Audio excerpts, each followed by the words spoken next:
Good morning दोस्तों। आज हम लोग बात करेंगे भारत के गवर्नर जनरल के बारे में। लास्ट वीडियो में हम लोगों ने बंगाल के गवर्नर जनरल के बारे में बात किया है, जिसमें जो भी मोस्ट इम्पोर्टेंट क्वेश्चंस हो सकते थे मैंने उसको सेलेक्ट किया है।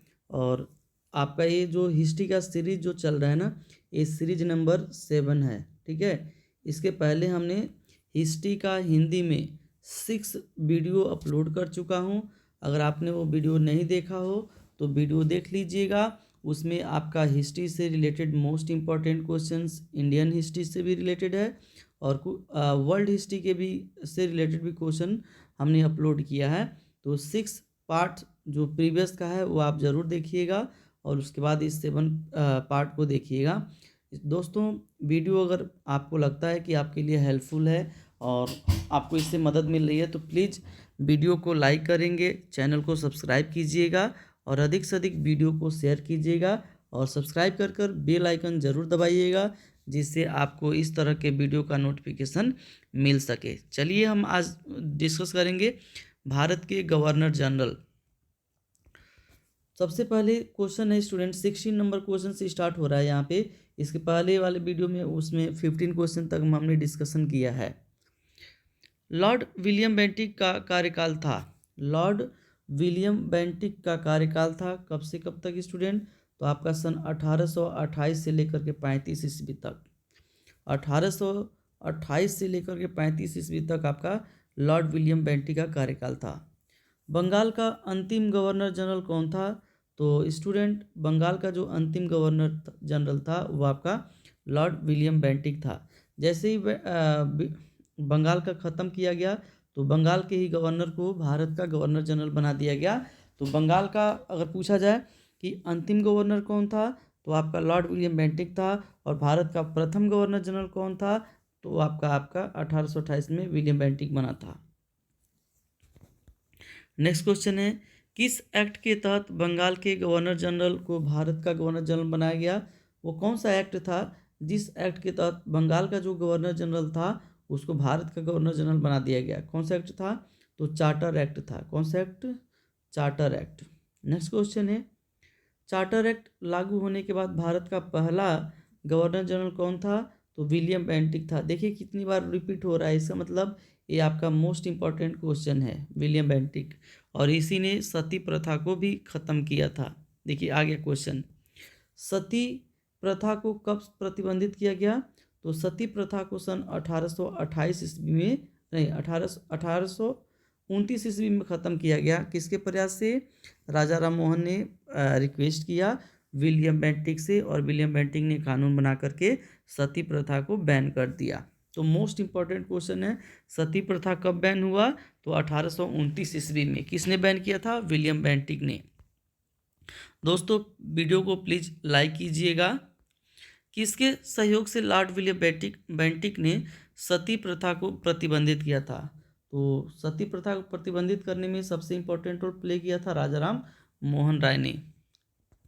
सती प्रथा के अलावे विलियम बेंटिक का कार्यकाल किसके लिए जाना जाता है?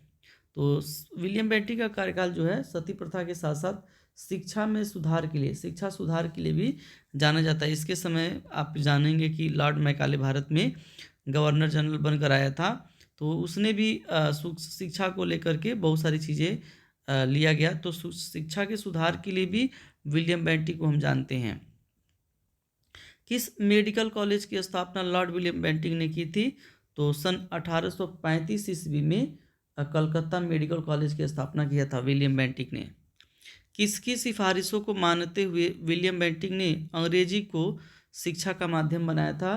तो मैकाले का सिफारिश, मैकाले ने सिफारिश किया था कि भारत में जो शिक्षा का माध्यम हो अंग्रेजी हो। तो इसी के सिफारिश को मानते हुए विलियम बेंटिक ने भारत में शिक्षा के माध्यम को अंग्रेजी में बनाया था। बेंटिक ने ठगी प्रथा को रोकने के लिए किसकी नियुक्ति की? तो बेंटिक ने ठगी प्रथा को रोकने के लिए आपका कर्नल स्लीमैन की, मोस्ट इम्पॉर्टेंट क्वेश्चन है, कर्नल स्लीमैन की स्थापना की थी। कर्नल स्लीमैन को अपॉइंट किया था। लॉर्ड चार्ल्स मेटकाफ का कार्यकाल था। अभी अगला आ गया, Lord Charles Metcalfe. Lord Charles Metcalfe का जो कार्यकाल था आपका सन 1835 से लेकर के 36 ईस्वी तक, मतलब ये 2 सालों तक भारत के गवर्नर जनरल रहे थे। किस गवर्नर को या जनरल को भारतीय प्रेस का मुक्तिदाता कहा जाता है? तो भारतीय प्रेस का मुक्तिदाता जो है ना, वह आपको लॉर्ड चार्ल्स मेटकाफ को कहा जाता है। किसको? लॉर्ड चार्ल्स मेटकाफ को।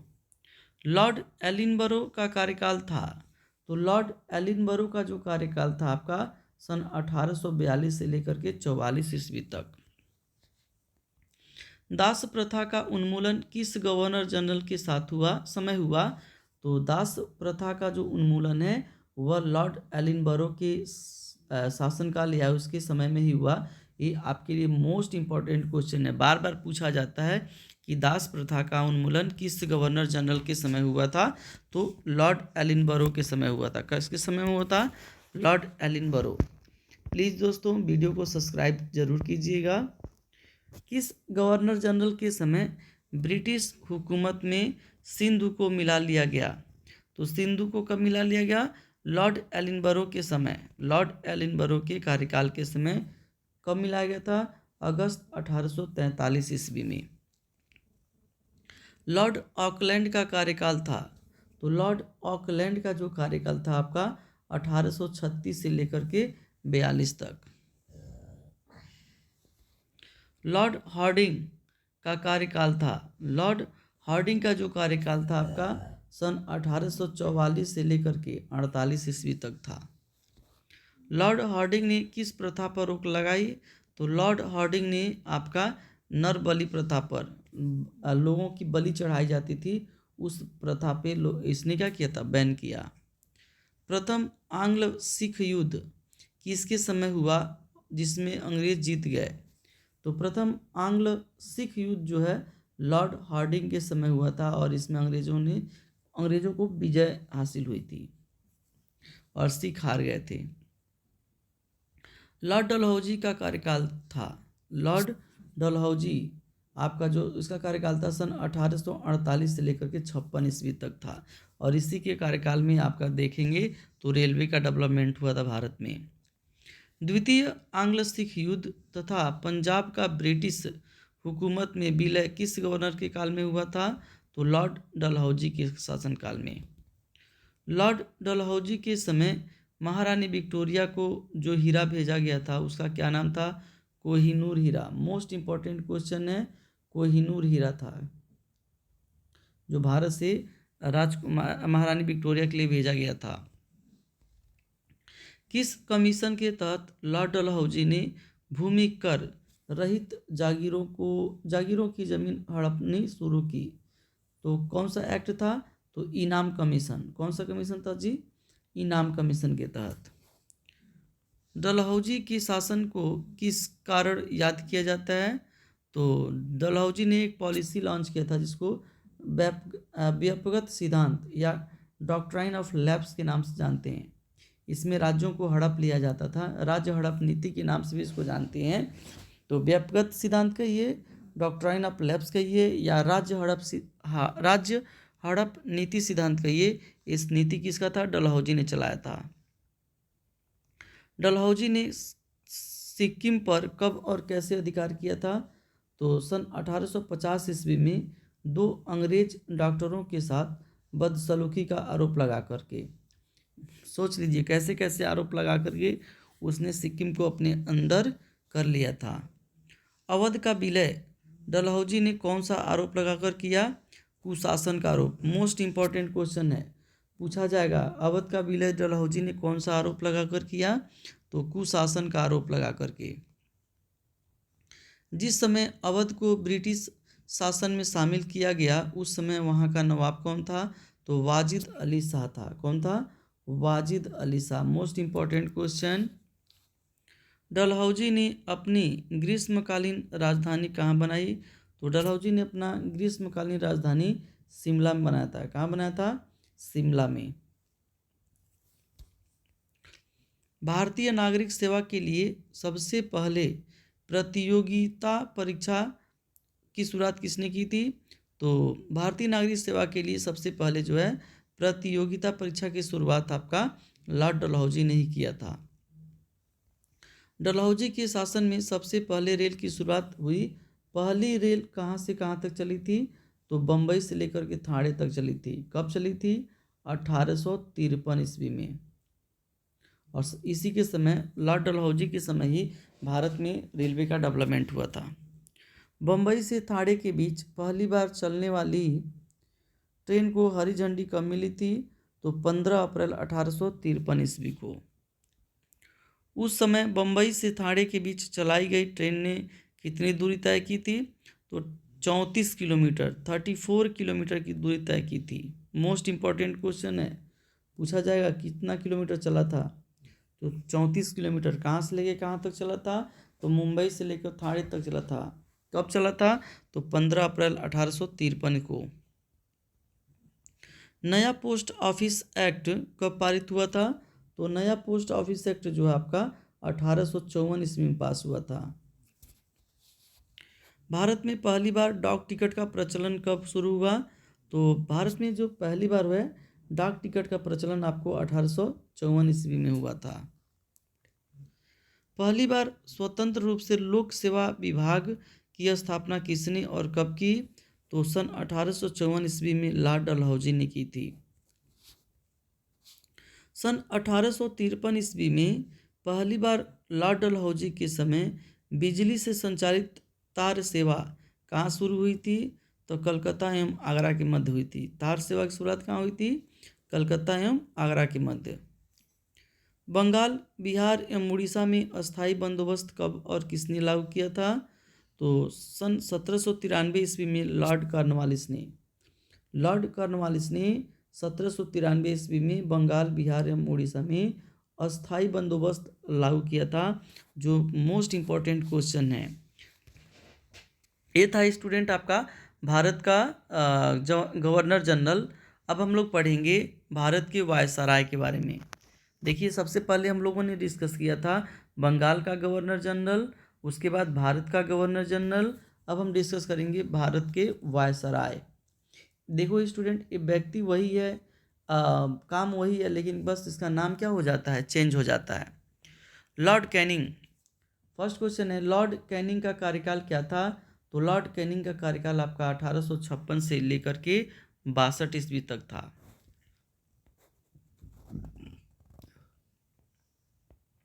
भारत में कंपनी द्वारा नियुक्त अंतिम गवर्नर जनरल तथा ब्रिटिश सम्राट के अधीन नियुक्त किया गया भारत का प्रथम वायसराय कौन था? तो लॉर्ड कैनिंग था। देखिए, लास्ट जो आपका गवर्नर जनरल है वो आपका लॉर्ड कैनिंग है, और प्रथम आपका वायसराय है।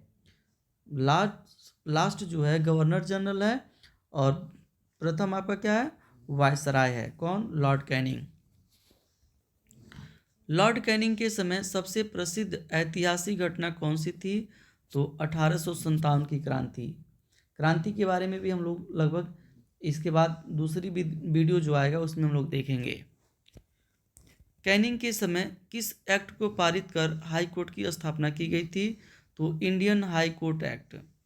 इंडियन हाई कोर्ट एक्ट पास करके और हाई कोर्ट की स्थापना की गई थी। दोस्तों, वीडियो को अधिक से अधिक शेयर कीजिएगा।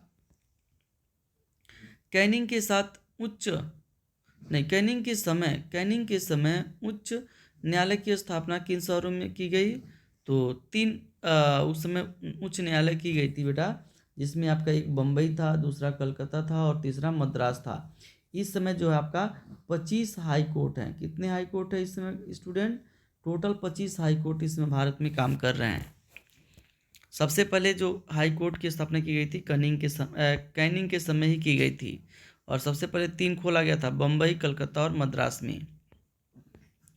कैनिंग के समय विवाह का कौन सा अधिनियम पास किया गया? तो पुनर्विवाह अधिनियम पास किया गया था। लॉर्ड एल्गिन का कार्यकाल क्या था? तो लॉर्ड एल्गिन का कार्यकाल आपका 1862 से लेकर के 63 ईस्वी तक था। वहाबी के आंदोलन का दमन किसने किया? वहाबी के आंदोलन का दमन जो है आपका लॉर्ड एल्गिन ने किया था। किसने किया था? लॉर्ड एल्गिन ने। सर जॉन लॉरेंस का कार्यकाल था, तो सर जॉन लॉरेंस का कार्यकाल आपका है 1863 से लेकर 69 ईस्वी तक था। भूटान का महत्वपूर्ण युद्ध किसके समय हुआ था? तो भूटान का महत्वपूर्ण युद्ध आपका सर जॉन लॉरेंस के समय हुआ था। अफगानिस्तान में लॉरेंस ने कौन सी नीति अपनाई? तो अफगानिस्तान में जो लॉरेंस था उसने अहस्तक्षेप की नीति अपनाई थी। किसकी? अहस्तक्षेप की नीति, जिसे शानदार निष्क्रियता के नाम से जाना जाता है। शानदार निष्क्रियता के नाम से जाना जाता है इसको। भारत एवं यूरोप के बीच प्रथम समुद्री टेलीग्राफ सेवा किस वायसराय के समय में शुरू हुई थी? तो सन 1865 ईस्वी में शुरू हुई थी। किसके समय में? सर जॉन लॉरेंस के समय 1865 ईस्वी में शुरू हुई थी। और किसके समय? सर जॉन लॉरेंस के समय। लॉर्ड मेयो का कार्यकाल था, तो लॉर्ड मेयो का कार्यकाल जो था वो आपका 1869 से लेकर के 72 ईस्वी तक था। किस वायसराय ने अजमेर में मेयो कॉलेज की स्थापना की थी? तो आपका लॉर्ड मेयो ने किया था। किसने किया था? लॉर्ड मेयो ने। किस वायसराय की भारत में उसी के शासन के काल में हत्या हुई थी? मोस्ट इम्पॉर्टेंट क्वेश्चन है। पर एक ऐसा वायसराय है जिसका कार्यकाल के समय ही उसकी हत्या की गई थी, लॉर्ड मेयो। लॉर्ड मेयो की हत्या कर दी गई थी। लॉर्ड मेयो की हत्या कब और कहाँ हुई थी? तो लॉर्ड मेयो की हत्या आपका सन 1872 ईस्वी में हुई थी। कहाँ पे? अंडमान में। मेयो की हत्या किसने की थी? तो मेयो की हत्या जो है एक अफगान ने किया था। भारत में वित्त के केंद्रीकरण की शुरुआत किसने की? तो भारत में वित्त के केंद्रीकरण की शुरुआत आपका सन 1870 ईस्वी में लॉर्ड मेयो ने किया था। लॉर्ड नॉर्थब्रुक का कार्यकाल था, मतलब लॉर्ड नॉर्थब्रुक का कार्यकाल कब से लेकर कब तक था? तो आपका सन 1872 से लेकर के 76 ईस्वी तक। पंजाब का प्रसिद्ध आंदोलन किस वायसराय के समय हुआ था? तो पंजाब का जो प्रसिद्ध आंदोलन था वह आपका लॉर्ड ब्रुक के समय लगा था। Lord Northbrook.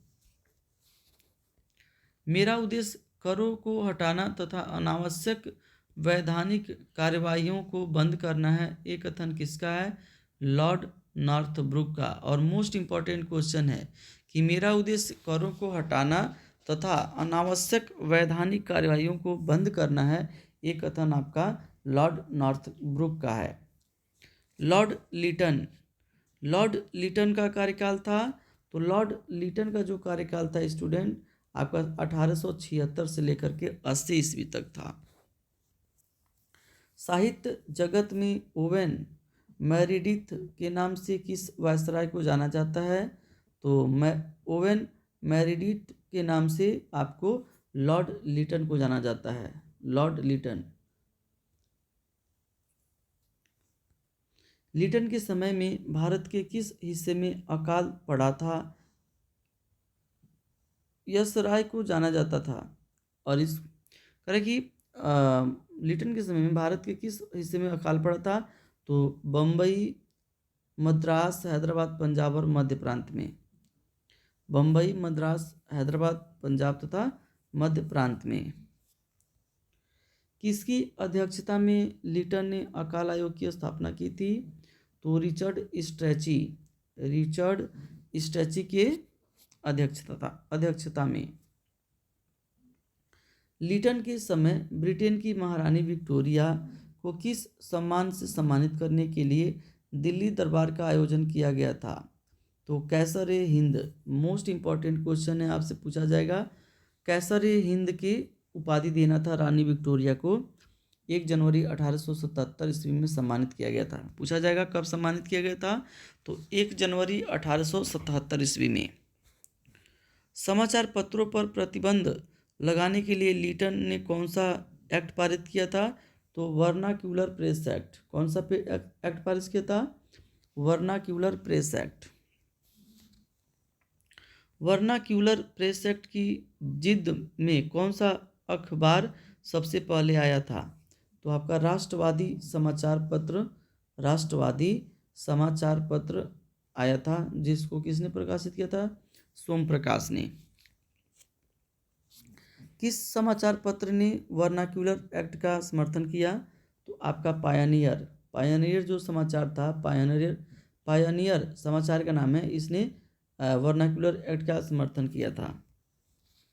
सिविल सेवा परीक्षाओं में प्रवेश की अधिकतम आयु सीमा 21 से घटाकर 19 वर्ष किस वायसराय के समय हुई थी? तो लॉर्ड लिटन के समय। लॉर्ड लिटन के समय जो है वह घटा करके 21 वर्ष से 19 वर्ष कर दिया गया था। लॉर्ड रिपन का कार्यकाल पुनः था। तो लॉर्ड रिपन का जो कार्यकाल था, रिपन का कार्यकाल आपका 1880 से लेकर के 84 ईस्वी तक था।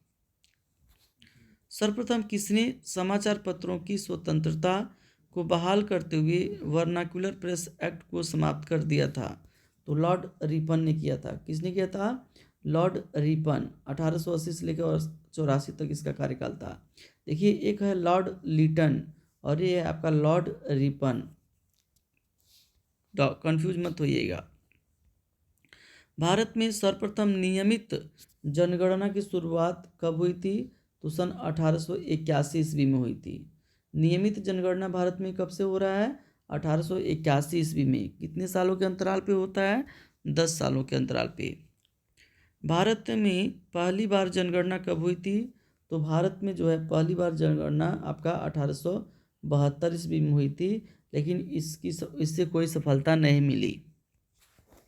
श्वेत विद्रोह का ताल्लुक किस विधेयक के विरोध से है? तो श्वेत विद्रोह का जो ताल्लुक है वह आपका इल्बर्ट विधेयक से रिलेटेड है। इल्बर्ट विधेयक। किसने रिपन को भारत का उद्धारक की संज्ञा दी थी? किसने रिपन को भारत का उद्धारक की संज्ञा दी थी? तो फ्लोरेंस नाइटिंगेल। किसने दिया था? फ्लोरेंस नाइटिंगेल ने। भारतीय राष्ट्रीय कांग्रेस पार्टी की स्थापना कब हुई थी? मोस्ट इंपॉर्टेंट क्वेश्चन है। तो 28 दिसंबर 1885 ईस्वी को आपका जो कांग्रेस पार्टी है उसकी स्थापना कब हुई थी? तो 28 दिसंबर 1885 ईस्वी को हुई थी। किसके नेतृत्व में भारतीय राष्ट्रीय कांग्रेस की स्थापना हुई थी? तो ए.ओ. ह्यूम के नेतृत्व में भारतीय राष्ट्रीय कांग्रेस की स्थापना हुई थी। भारतीय राष्ट्रीय कांग्रेस की स्थापना कहाँ हुई थी? तो भारतीय राष्ट्रीय कांग्रेस की स्थापना आपका बम्बई में हुआ था। कहाँ हुआ था? बम्बई में। मोस्ट इंपॉर्टेंट क्वेश्चन है। भारतीय राष्ट्रीय कांग्रेस की स्थापना के समय भारत के वायसराय कौन थे? तो लॉर्ड डफरिन था। कौन था? Lord Dufferin. इसका कार्यकाल कब से कब तक था? तो 1884 से लेकर के 88 ईस्वी तक। लॉर्ड लैंसडाउन का कार्यकाल था। तो लॉर्ड लैंसडाउन का जो कार्यकाल है आपका सन 1888 से लेकर के 94 ईस्वी तक है। इंडियन काउंसिल एक्ट कब पारित हुआ था? तो इंडियन काउंसिल एक्ट आपका सन 1892 ईस्वी में पारित हुआ था, जो मोस्ट इंपॉर्टेंट क्वेश्चन है आपके लिए। नेक्स्ट क्वेश्चन है, किस वायसराय के काल में भारत और अफगानिस्तान के बीच डूरंड रेखा का निर्धारण हुआ था? तो लॉर्ड लैंसडाउन के समय। हम जानते हैं कि भारत और अफगानिस्तान के बीच में जो लाइन है, सीमा रेखा, वो डूरंड है। कौन सा है? डूरंड। कब खींचा गया था? लॉर्ड लैंसडाउन के समय। स्त्रियों को प्रतिदिन 1 घंटे से अधिक काम करने पर किस एक्ट के तहत प्रतिबंध लगाया गया था? अच्छा, 11 घंटे है। कह रहा है स्त्रियों को प्रतिदिन 11 घंटे से अधिक काम करने पर किस एक्ट के तहत प्रतिबंध लगाया गया? तो दूसरा कारखाना एक्ट के तहत। दूसरा कारखाना एक्ट। महिला कामगारों के लिए कारखानों में हफ्ते में 1 दिन की छुट्टी का प्रावधान किसने बनाया? तो आपका लॉर्ड लैंसडाउन ने ही बनाया था कि 1 हफ्ता काम करेंगे 6 दिन, तो 7वें दिन क्या होनी चाहिए? छुट्टी होनी चाहिए। इंडियन काउंसिल एक्ट कब पारित हुआ था? तो सन 1892 ईस्वी में। रिपीट हो रहा है, मोस्ट इंपॉर्टेंट क्वेश्चन है। लॉर्ड एल्गिन द्वितीय का कार्यकाल था। लॉर्ड एल्गिन द्वितीय का कार्यकाल था 1894 से लेकर के 99 ईस्वी तक। और 100 नंबर का क्वेश्चन है आपका, भारत को तलवार के बल पर विजित किया गया है और इसी के बल पर इसकी रक्षा की जाएगी। ये कथन किस वायसराय का है? तो आपका लॉर्ड एल्गिन द्वितीय का है। किसका है? लॉर्ड एल्गिन द्वितीय का। और मोस्ट इंपॉर्टेंट क्वेश्चन है स्टूडेंट, लॉर्ड एल्गिन द्वितीय। इसके बाद भी और सारे क्वेश्चंस हैं आपके भारत के वायसराय से रिलेटेड, जिसको हम लोग अगले वीडियो में पढ़ेंगे। और अगर आपको इस दोस्तों वीडियो अच्छा लगता है तो प्लीज़ वीडियो को लाइक करिएगा, चैनल को सब्सक्राइब करिएगा, बेल आइकन प्रेस कीजिएगा और वीडियो को अधिक से अधिक शेयर कीजिएगा। वीडियो देखने के लिए धन्यवाद। फिर हम अगले वीडियो में आपसे मिलेंगे।